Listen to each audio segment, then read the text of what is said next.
Morning student. बेटा आज हम अपना क्लास 11th का फर्स्ट चैप्टर स्टार्ट करने जा रहे हैं। मैथ्स का फर्स्ट चैप्टर है हमारा सेट। तो आज हम इसका सेट का इंट्रोडक्शन पार्ट पढ़ेंगे कि सेट में हमें क्या क्या चीजें पढ़नी है। तो देखो बेटा, सेट्स होता क्या है, पहले तो सेट्स के बारे में पता होना चाहिए आपको। सेट होता क्या है, जैसे हम बाजार में जाते हैं तो हम बुक्स का सेट लेके आते हैं,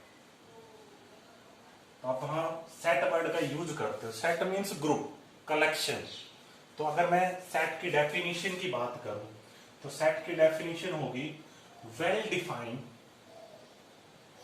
collection of object. Well defined collection of object, या ऑब्जेक्ट की जगह एलिमेंट्स भी हो सकता है। तो क्या डेफिनेशन हुई, सेट क्या होता है, किन्हीं भी ऑब्जेक्ट का कलेक्शन। वेल डिफाइंड होना चाहिए। वेल डिफाइंड क्या है हमारे पास, या एलिमेंट्स का। जैसे मैं एक एग्जांपल ले रहा हूं सेट का। मैंने एक सेट दिया और उसमें लिखा 10 most talented writer in India. मैंने आपसे पूछा क्या ये सेट है, मैंने क्या लिखा है, 10 most talented writer in India. अब वेल डिफाइन का मतलब क्या होता है, जो एक पूरा अच्छे से डिफाइन हो। अब 10 मोस्ट टैलेंटेड की बात कर रहा हूं। अब मैंने एक पर्सन से पूछा कि आप बताओ कि 10 मोस्ट टैलेंटेड राइटर कौन से हैं, तो वो बताएगा। जैसे उसने कोई भी नाम बता दिया, रवि शर्मा कोई टैलेंटेड राइटर का नाम बता दिया। तो इसका मतलब क्या है हमारे पास कि हर इंडिविजुअल की अलग अलग ओपिनियन होगी। किसी इंडिविजुअल के 10 मोस्ट टैलेंटेड राइटर कोई और होंगे, किसी के कोई और होंगे। तो सबकी इंडिविजुअल की क्या होगी हमारे पास, ओपिनियन अलग अलग। जबकि सेट की डेफिनेशन क्या होती है कि वेल डिफाइंड कलेक्शन होना चाहिए हमारे पास। एक कलेक्शन होना चाहिए पूरा अच्छा वाला, पूरा वेल डिफाइंड।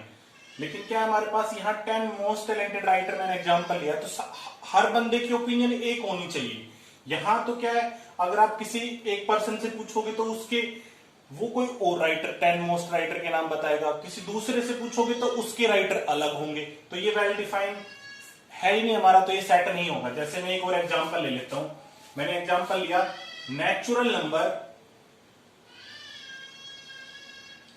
लेस देन 10 से छोटे नेचुरल नंबर।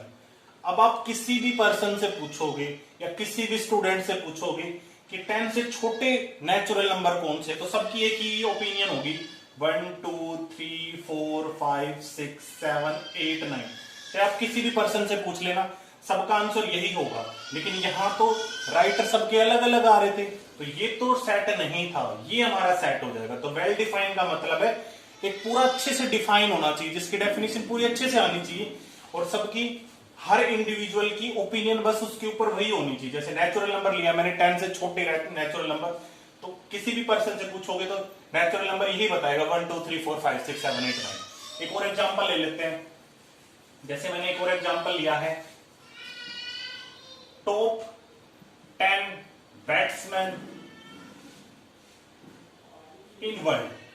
मैंने ये लिख दिया और आपसे पूछा क्या ये सेट है, तो किसी की ओपिनियन में टॉप 10 बैट्समैन कुछ और होंगे। किसी ने कहा सचिन है टॉप 10 बैट्समैन सर मेरी तो, और एक ने बोला विराट है सर हमारा टॉप 10 बैट्समैन, एक ने बोला सर हमारा राहुल द्रविड़ है टॉप 10 बैट्समैन। लेकिन दूसरे पर्सन से जैसे आपने पूछा, उसको सचिन पसंद नहीं है, उसकी ओपिनियन में सचिन अच्छा प्लेयर नहीं है, वो किसी और प्लेयर को बेस्ट मानता है। जैसे उसकी ओपिनियन में हो गया सुरेश रैना बेस्ट है, तो उसके 10 बैट्समैन अलग होंगे, और जिससे एक पर्सन से पूछा उसके 10 बैट्समैन अलग होंगे। तो ये सेट नहीं है, ये वेल डिफाइन है ही नहीं हमारा। और एक और एग्जांपल लिया जैसे मैंने सेट का, या आप ऐसे बोलो लेस देन 5 होल नंबर, 5 से छोटे होल नंबर। तो होल नंबर वो होते जो 0 स्टार्ट होते हैं, 5 से छोटे होल नंबर कौन से होंगे, 0 1 2 3 4।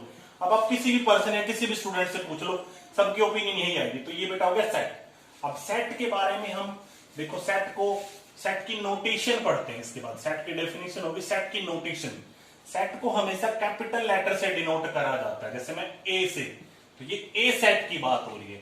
बी कैपिटल लेटर से डिनोट करोगे हमेशा सेट को, ए बी सी कोई भी लेटर हो सकता है, लेकिन उसको कैपिटल में लिखोगे तो वो सेट की नोटेशन है हमारे पास।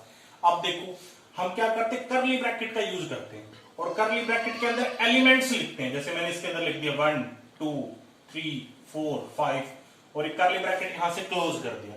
तो ये ए सेट है और ए सेट के जो अंदर लिखे हुए हैं वो हमारे क्या है, एलिमेंट्स हैं। ये क्या हमारे पास एलिमेंट्स।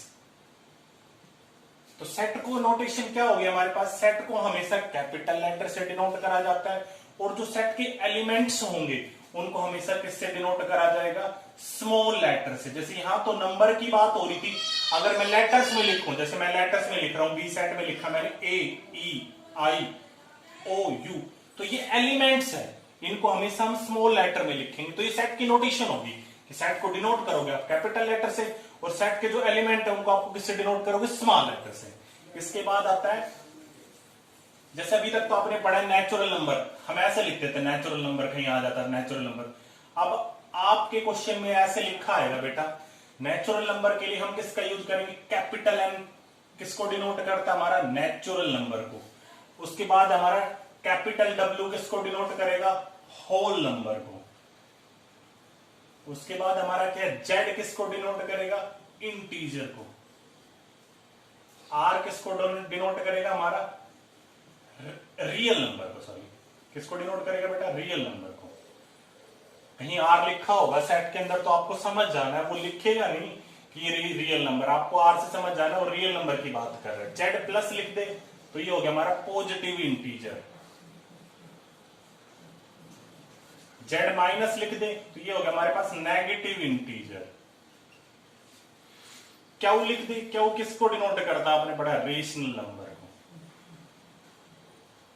तो ये सारी चीजें, अब सेट में वो कैपिटल एन लिखेगा तो आपको समझ जाना है एन किसको डिनोट कर रहा है, नेचुरल नंबर को। डब्ल्यू लिखेगा तो आपको समझ जाना है वो किसको डिनोट कर रहा है, होल नंबर को। जेड लिखे तो आपको समझ जाना है वो किसको डिनोट कर रहा है, इंटीजर को। आर लिखे तो किसको डिनोट कर रहा है बेटा, रियल नंबर को। तो ये होगी नोटेशन। तो ये छोटा सा इंट्रोडक्शन पार्ट हो गया बेटा आपका।